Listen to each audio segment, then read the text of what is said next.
Hello and welcome to the Two and Fro podcast. I'm Carole. I'm Raquel. And I'm Diane. Today we are going to be talking about letting go of the past. What does that mean to us? Yes. So from clothes to grievances. So where shall we start with that one? Letting go of the past. Do we find it easy to let go of things? If somebody's grieved you, do you find it easy to forgive and move on, or do you feel like you hold a grudge? Well, I thought we were going to start with clothes. Oh, start light. Let's start light. That's absolutely fine. We can work our way up. Maybe I'll talk about people borrowing my clothes and whether I forgive them for that. You know that too well, right? There's a culprit in the room. Not mentioning no names. Side-eyeing me.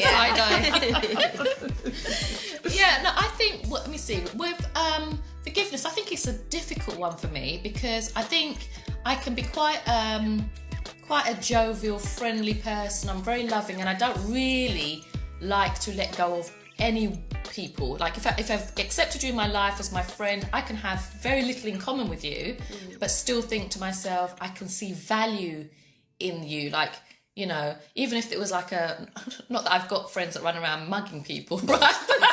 And burgling people's houses or whatever, but you know, I'm the sort of person that'd be like, they're so ambitious. Look how many houses. Look how many houses. Oh my God. All right then.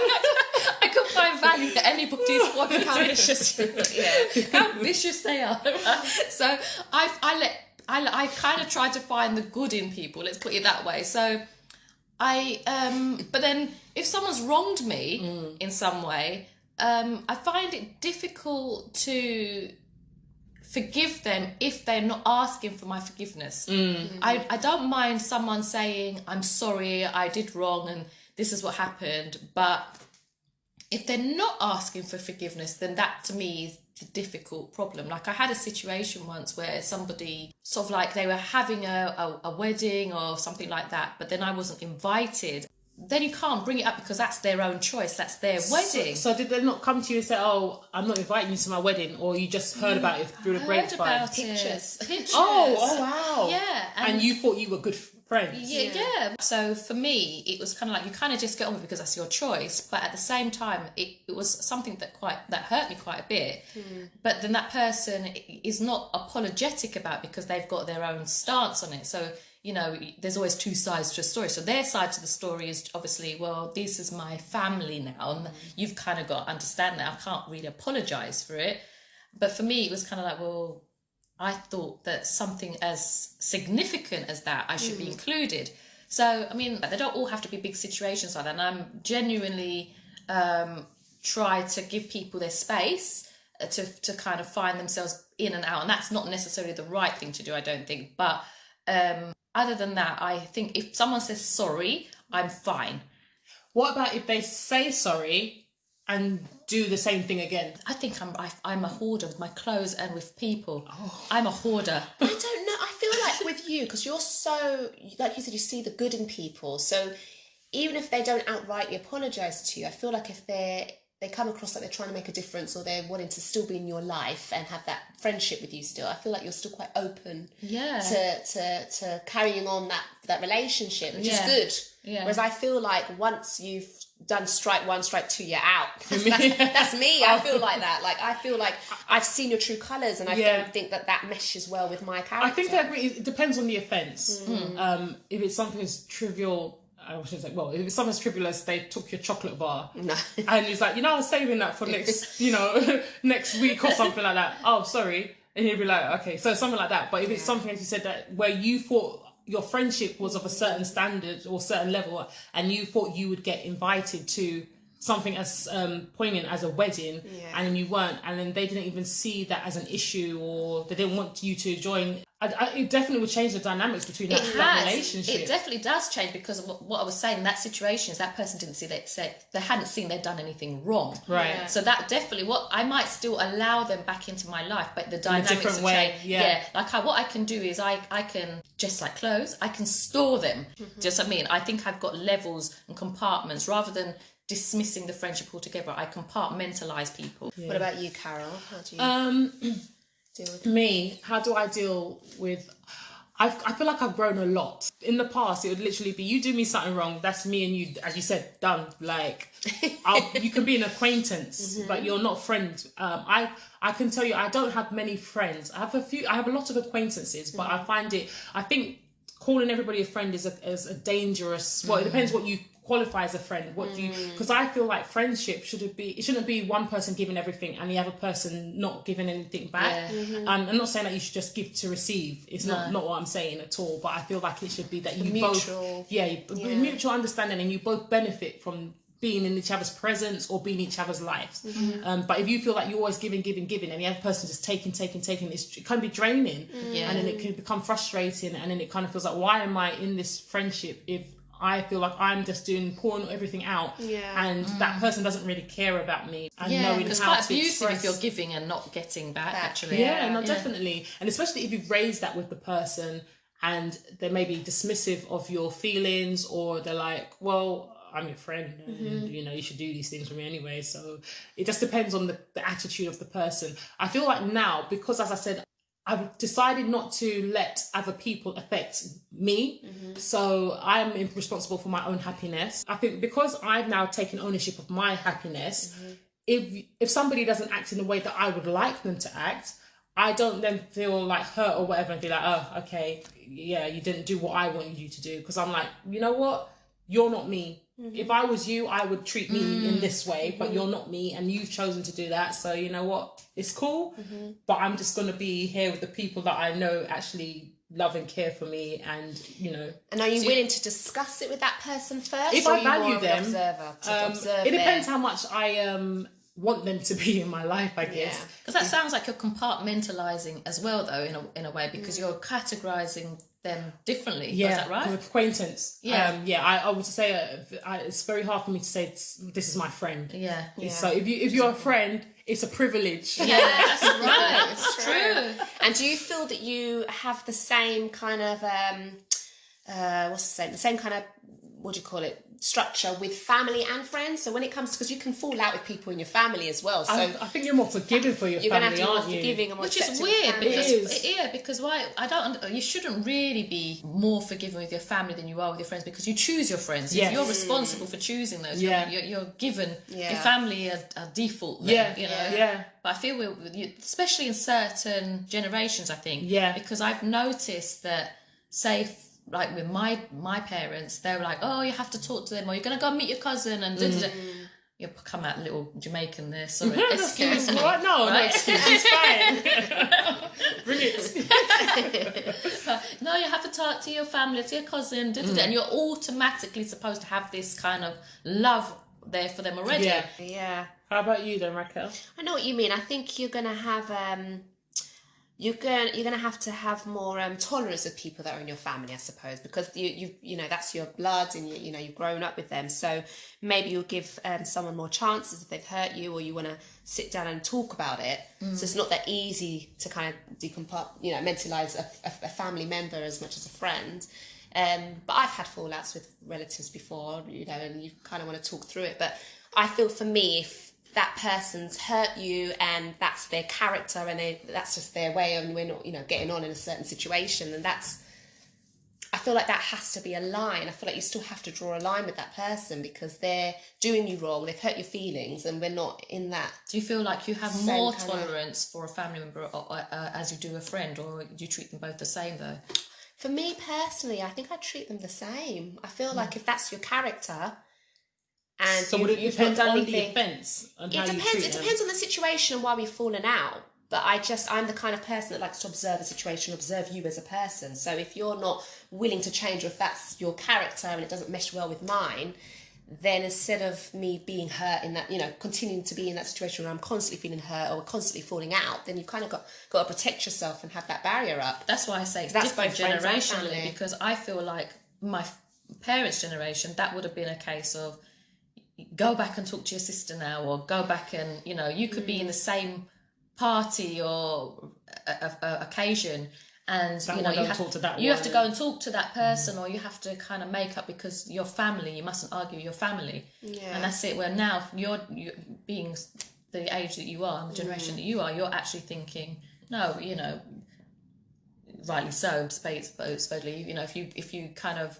don't act in a certain way and behave in a certain way that's pleasing to my value system, then I don't particularly want you in my life. Would you say that's after you've addressed that person and said, when you said this, that made me feel like this, and then is it dependent on their response to you approaching them and saying, I didn't appreciate when you spoke to me in that manner? I think you mum, you've definitely kind of raised me to clearing the air. I think it's always good, either with your friends or family, you should always talk it out with that person, just so they know where you stand. And they know why you're not talking to them. And you know why you're not talking to them. Exactly. You don't just all of a sudden unfriend them on Facebook and they don't know why. Which people do. A lot of the time. Yeah. And half the time they do that, but the other person doesn't even know that they've stopped talking to them. Hold on a minute, this person's not my friend anymore. What happened there? Oh, okay. I guess something went wrong. Yeah, so I wonder what I did.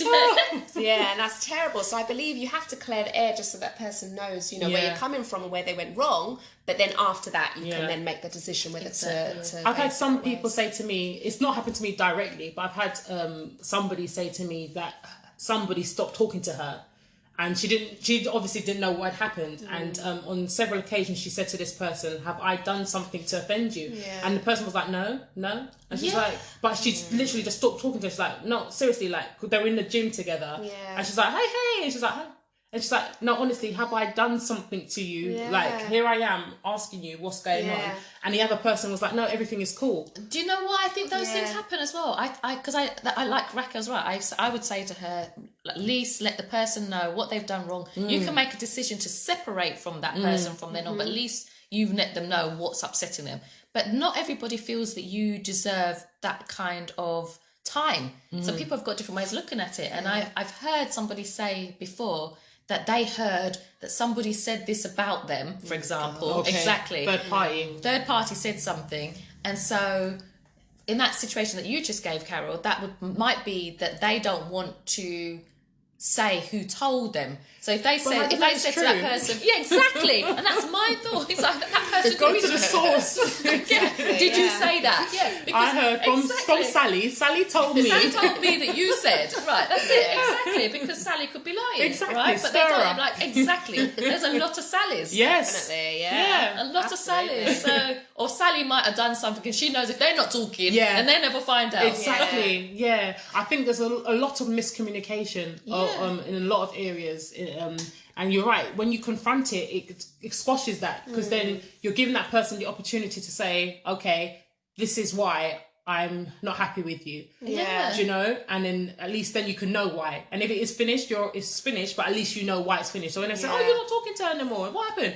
Well, she said I did X, Y, and Z, and she didn't accept my apology, or she feels like it's better that we no longer associate. Because more times more often than not, that person will say, oh my God, I had no idea. I felt that way, or that's not what I said, or that's not what happened. Because that other person could have either misunderstood, mistranslated, or editing that conversation for whatever reason. I hardly fall out with anybody because of someone told me about someone. No, but you know, some people will say, when people say to you, what's wrong, did I do something to you? And they go, no, nothing. Usually it's because there's a third party involved. But do you think they don't want to say anything not just because they don't want to get the other person in trouble, but because they don't want confrontation? Because I know a lot of people, there's certain things I don't like to be confrontational in, like, you know, you have those times where you have to have a conversation, you're like, oh, it's going to... And you just your brain's already gone to the end of how that conversation's going to finish. You don't know how it's going to finish, but in your head, you know, it's going to go this way, that, and you're like, oh...